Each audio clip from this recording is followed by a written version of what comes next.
Ke pertanyaan keempat Ustaz, dari Ibu Sismiliana.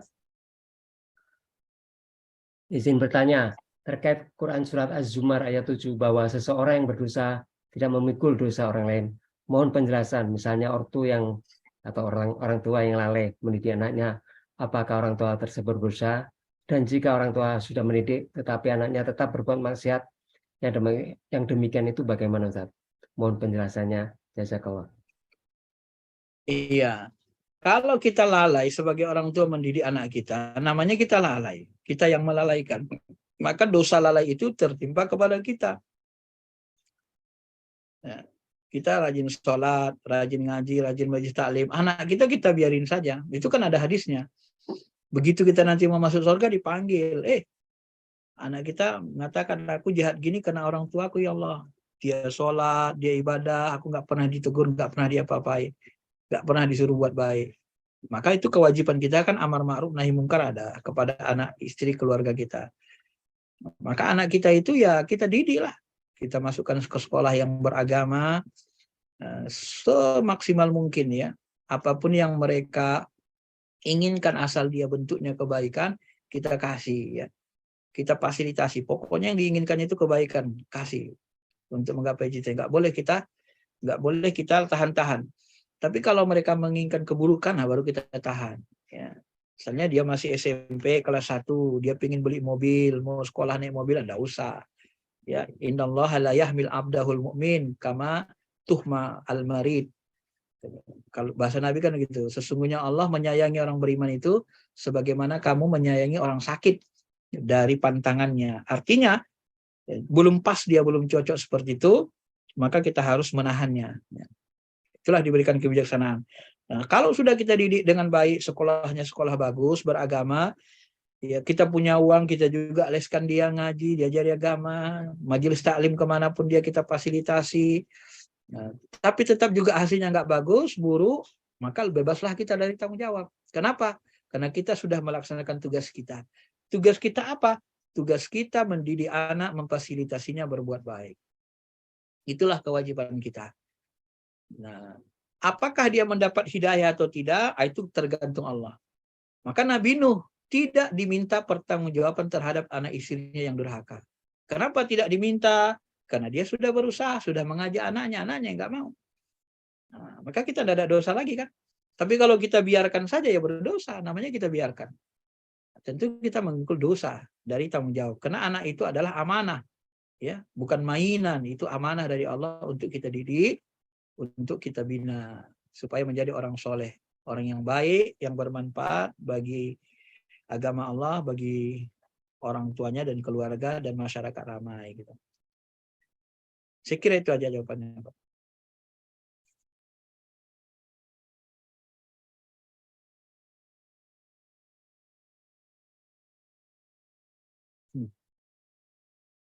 Suara Bapak hilang ini. Suaranya hilang, Pak. Oh iya. Udah. Ya. Jazakallah. Ini pertanyaan kelima. Izin bertanya Pak Ustadz, bagaimana cara mengasah kemampuan spiritual Islam kita? Jazakallah khair. Dari Bapak Arifin Kartayasa.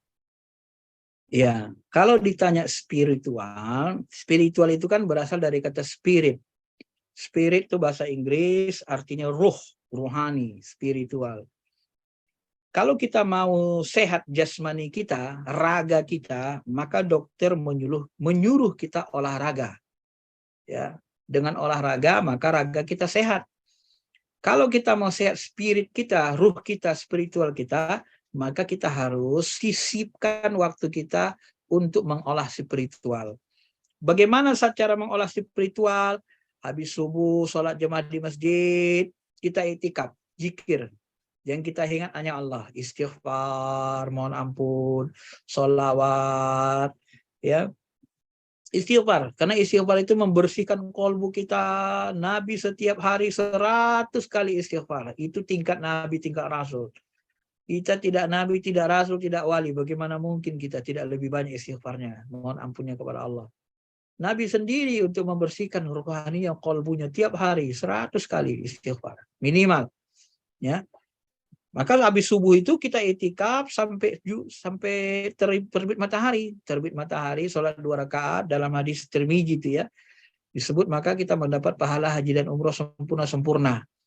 Ya, di dalam Al-Quran salah satu ciri orang yang diberikan spiritual yang bagus, diberikan nur cahaya petunjuk oleh Allah, rijalul la tulhihim tijaratu wala bai'un an zikrillah wa iqimus shalah. Ciri mereka adalah laki-laki yang mereka itu senantiasa berzikir kepada Allah Subhanahu wa taala. Kemudian fi buyutin azinallah, di rumah-rumah Allah itu mereka membesarkan Allah, berzikir kepada Allah. Ayyuzkaru fihasmu. Jadi habis subuh itu salah satu cara untuk mengasah spiritual, zikir, istighfar sebanyak-banyaknya. Bintik-bintik hitam karena dosa-dosa kita di dinding qalbu itu akan berguguran dengan istighfar. Kalau bintik hitam berguguran dari qalbu kita, seperti kata Nabi, ya, istighfar itu, tobat itu bisa menggugurkan bintik-bintik dosa di qalbu kita, maka qalbu kita ini akan bercahaya, bersih. Nah, qalbu yang bersih, bercahaya, dia akan bisa menangkap sinyal. Nah, dia akan bisa menangkap sinyal nur zat Allah yang paling tinggi. Sinyal kenyataan Allah Ta'ala. Dia akan seperti, kata Al-Ghazali, seperti cermin. Cermin itu kalau bening, dia bisa menangkap cahaya matahari mantulin. Bersih sekali cahayanya tembus ke cermin itu. Tapi kalau cerminnya kena kotoran, kena cat hitam, dia nggak bisa mantulin, nggak bisa nangkap cahaya gitu, nggak bisa mantul. Nah, jadi dia qalbu itu begitu. Jadi semakin bersih, semakin bening, maka spirit ruh kita semakin bersih, semakin dekat sama Allah, semakin yakin. Nah, bagaimana cara mengasahnya? Ya banyak zikir. Di samping kita melaksanakan sholat wajib, harus banyak berzikir, Pak.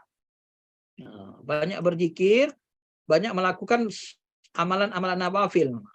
Ini salah satu hadis sahih yang disebutkan Nabi sallallahu alaihi wasallam. Wa ma taqarraba ilayya 'abdi bi syai'in ahabba ilayya mimma aftaradtu 'alaihi. Tidaklah seorang hamba mendekatkan diri kepadaku yang lebih aku cintai daripada apa-apa yang telah aku fardukan. Jadi melaksanakan iftaratu. Jadi semua ibadah fardu yang wajib-wajib itu harus, nggak boleh ada yang ditinggalkan, nggak boleh. Kalau terpaksa tidak sengaja tinggalkan kodo. Nah, itu dalam mazhab Syafi'i kayak gitu. Ketiduran kita. Ada yang mengatakan kalau namanya ketiduran nggak usah dikodo. Tapi kalau nanti kita bekerja, saking aslinya kerja, lupa waktu, tiba-tiba tahu-tahu sudah masuk asar, zuhur belum. Nah, karena nyambut tamu di kantor apa, kodo. Ya. Aqimis sholata li zikri, kata Nabi. Kata Allah, dirikanlah sholat untuk mengingatku. Itu salah satu tafsirnya, kata Nabi. Laksanakan sholat ketika engkau ingat Allah. Nah, tadi karena sibuk, ya, banyak lupa sama Allah, sibuk lupa waktu sholat, tak sengaja tahu-tahu asik ngobrol, asik ngetik, tahu-tahu sudah masuk asar. Maka ya, amalan fardu ini nggak boleh ditinggal. Wa ma yazalu abadi yataqarraba ilayya bin nawafil. Dan tidak henti-hentinya hambaku yataqarrab, mendekatkan diri kepadaku dengan cara apa? Bin nawafil, dengan amalan-amalan nawafil. Amalan nawafil ini apa? Amalan sunnah, amalan anjuran, mustahab, disukai Allah, tatawwu, dalam fikih itu banyak istilahnya, mendekat-dekati sama. Sunnah, fadilah, tatawwu, mustahab, ya. Kemudian nawafil itu sama, mirip-mirip ya, dianjurkan. Nah, kalau kita sudah nanti mengasah hati kita dengan zikir, itu amalan sunnah, sering zikir pagi, habis subuh sampai terbit matahari, itu 40 hari aja Bapak lakukan, nanti luar biasa rasa qalbu gitu ke Allahnya. 40 hari aja nggak usah lama-lama, sudah terasa. Sudah sangat terasa ya, perbedaannya dengan sebelumnya, sangat terasa. Kalau Bapak rajin zikir itikaf gitu di masjid. Bin nawafil hatta ahibah. Nah, nanti kalau sudah bersih qalbu kita itu Pak, Bu, maka nanti muncullah rasa cinta kita kepada Allah. Ini yang jarang-jarang didapatkan orang. Ya. Kita ini mohon maaf, kita ini sholat rata-rata hati kita itu, ya jarang hati orang itu yang punya rasa rindu kepada Allah. Jarang, Pak. Kenapa? Itulah salah satu ibadah kita, ciri ibadah kita kualitasnya rendah, ya. Tidak benar cara beribadahnya. ibadah yang benar itu dia berisi rasa rindu, rasa tawadu, rindu kita. Maka kita nanti selalu menangis. Sahabat itu diumpamakan Nabi seperti rahib-rahib di malam hari, singa-singa di siang hari. Itu perumpamaan mereka. Maksudnya apa? Kalau malam hari mereka ibadah itu, tahajud itu mereka penuh dengan tangisan cengeng. Karena merindui Allah Subhanahu wa taala, rindu sangat dekat, merasa bersalah dengan dosa, rindu mungkin jumpa dengan Allah. Tapi kalau di siang hari seperti harimau, berperang mereka siap mati, gak ada takutnya gitu. Itu disifati sahabat itu seperti itu ya. Seperti rahib di malam hari, tapi singa di siang hari. Itu sifat sahabat. Para sahabat radhiyallahu anhum. Maka Bapak Ibu yang dirahmati Allah Subhanahu wa taala, begitu sampai nanti kalau sudah banyak amalan nawafil kita, amalan sunnah-sunnah yang kita lakukan yang bukan wajib hukumnya, hatta ahibbah, sampai nanti Allah mencintai diri kita. Maka Allah pun cinta. Apa ciri-ciri Allah cinta kepada kita, Pak? Nah, kata salah satu guru kita mengatakan, cirinya gampang. Cirinya adalah, coba lihat hati kita. Hati kita itu ada nggak rasa rindu kepada Allah? Kalau ada rasa rindu ingin berjumpa, seperti saya sebutkan tadi, wa man kana yarju liqa'a rabbih, ada rasa raja rindu ingin berjumpa Allah. Barang siapa yang merindui Allah, maka itu pertanda dia dicintai oleh Allah. Ana inda abdi zonni bi, saya sesuai dengan sangka hati hambaku. Apabila hambaku merinduiku, sebenarnya aku juga rindu kepadanya. Ya, sebenarnya Allah juga rindu kepada kita, Pak. Ya, rindu. Maka Nabi Ibrahim ketika sakaratul maut, ditatangi malaikat maut, dia tanya, aku diperintah, ngapain kau datang? Aku diperintah Allah untuk mencabut nyawa kekasihnya. Lalu Ibrahim ngomong, kok ada kekasih yang tega mencabut nyawa kekasihnya, katanya. Bingung malaikat kan? Kok tega-teganya kekasih nyabut nyawa kekasihnya, katanya. Bingung dia, nggak bisa jawab. Lalu dia menghadap Allah, lalu dia katakan apa dikatakan Nabi Ibrahim. Lalu kata Allah kepada malaikat maut, "Hai malaikat, sampaikan kepada kekasihku, ada nggak seorang kekasih yang tidak mau berjumpa dengan kekasihnya?" Wah. Jadi disampaikannya kepada Nabi Ibrahim, ya Ibrahim, Allah mengatakan, adakah seorang kekasih yang tidak mau bertemu kekasihnya? Maka Nabi Ibrahim terdiam, terpana. Barulah dia meninggal. Karena dia memang pun merindui Allah Subhanahu wa taala. Maka Nabi Ibrahim itu dikenal dengan Khalilullah. Begitu juga dengan orang yang banyak berzikir, senantiasa itikaf zikir itu, insya Allah Pak, nanti rasa rindu itu akan muncul dengan sendirinya dalam qalbu kita.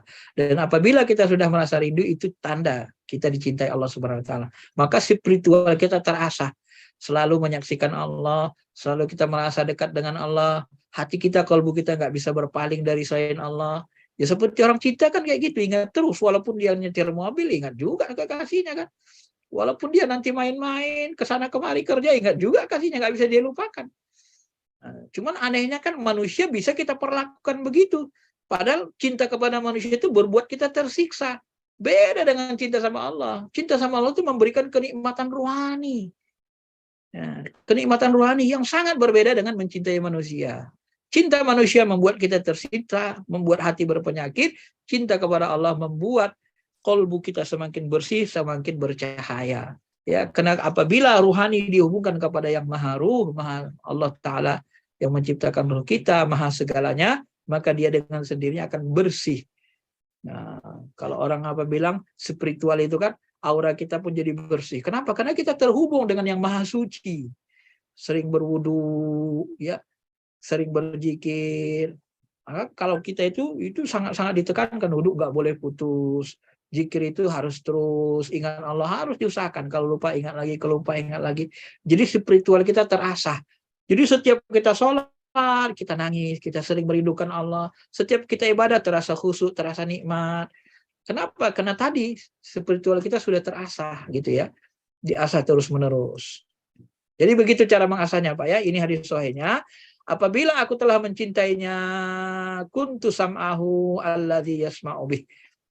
Maka aku menjadi pendengarannya ketika dia mendengar, dan menjadi penglihatannya ketika dia melihat. Sehingga nanti ini makomnya, nanti kita menyatu keinginan kita dengan keinginan Allah. Sehingga kita hanya bersemangat berkeinginan buat baik saja.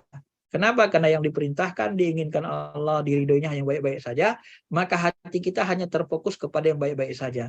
Menyatu dengan keinginan Allah. Itu maksudnya ya. Jadi apa yang kita inginkan, maka Nabi itu seolah-olah adalah apa namanya? Kalau bahasa Aisyah, Nabi itu adalah khuluquhul Quran, akhlaknya Quran. Jadi Nabi itu Quran berjalan, sementara Quran itu firman Tuhan, firman Allah. Jadi ketika Nabi hidup di dunia, dia seperti firman Allah yang berjalan gitu. Jadi apa yang diinginkan Allah itu ada dalam diri Nabi, itulah yang diinginkan Allah. Nah, begitu bahasakannya. Baik, saya kira itu aja Pak ya, cara ngasah spiritualnya. Ini cukup menarik, Ustaz. Ada 9 penanya. Kita ke penanya ke-6. Bagaimana memaknai kebaikan dari Allah? Seseorang yang berdoa terus-menerus, tapi doanya belum juga atau tidak dikabulkan. Dari Ibu Irmayanti. Silakan, Ustaz. Ya, Bapak Ibu yang dirahmati Allah, tadi sudah kita singgung sedikit, mintalah yang menjadi kebutuhan kita. Apa yang kita butuhkan, jangan meminta semua keinginan kita. Karena keinginan kita itu kadang-kadang belum tentu diridhai Allah, belum tentu terbaik bagi diri kita. Jadi ketika kita menginginkan sesuatu, kenapa Allah tidak mengijabahnya? Sebenarnya kalau bahasa Nabi nggak ada yang nggak diijabah. Ya, setiap orang berdoa dengan khusyuk, dengan hati yang khusyuk, pasti diijabah. Tetapi cara menjawabnya macam-macam. Ada yang case itu biasanya yang sangat diperlukan, yang case itu biasanya tingkat wali untuk memberikan pelajaran pendidikan.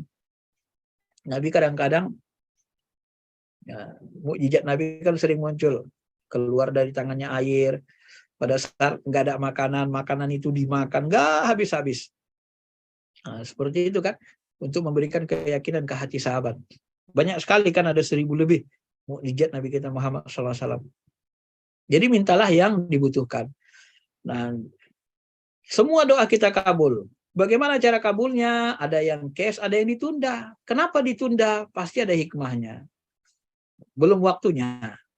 Nah, tadi saya berikan contoh. Itu sama dengan anak kita minta. Anak kita kelas 1 SMP. Dia mau minta belikan mobil. Apakah kita kasih? Uang kita banyak. Uang kita ratusan M. Apa susahnya beli mobil? Tapi karena dalam pikiran kita, ini kalau dikasih mobil ini, maulah nanti nih main balap-balapan, maulah nanti main ke sana kemari dengan kawan-kawannya, nggak karu-karuan, takutnya terlibat narkoba pula lagi dibebaskan, maka kita tahan. Maka kita sederhanakan dia. Nah, kalau mau nggak usah naik mobil, diantar aja pakai mobil, kan ada yang mengantar, gitu aja. Nah, jadi dia karena tidak dikabulkan itu ya begitu, banyak hikmahnya. Bisa jadi belum waktunya, belum pas, belum cocok untuk kita. Ya, cari saja hikmahnya, Bapak Ibu. Baik sangka kepada Allah, husnuzon. Kadang juga dikabulkan, dijauhkan kita dari bala bencana. Ya, karena kita berdoa, dengan doa kita itu Allah kabulkan dengan cara apa? Dijauhkan kita dari musibah. Itu juga cara mengabulkan Allah Subhanahu Wa Taala. Dan yang terbaik memang kita harus berbaik sangka dan meminta apa yang menjadi kebutuhan kita, bukan yang semua yang kita inginkan. Apalagi yang diinginkan hawa nafsu kita ya. Jawaban saya begitu aja Bu ya, Pak. Ya, Ustaz.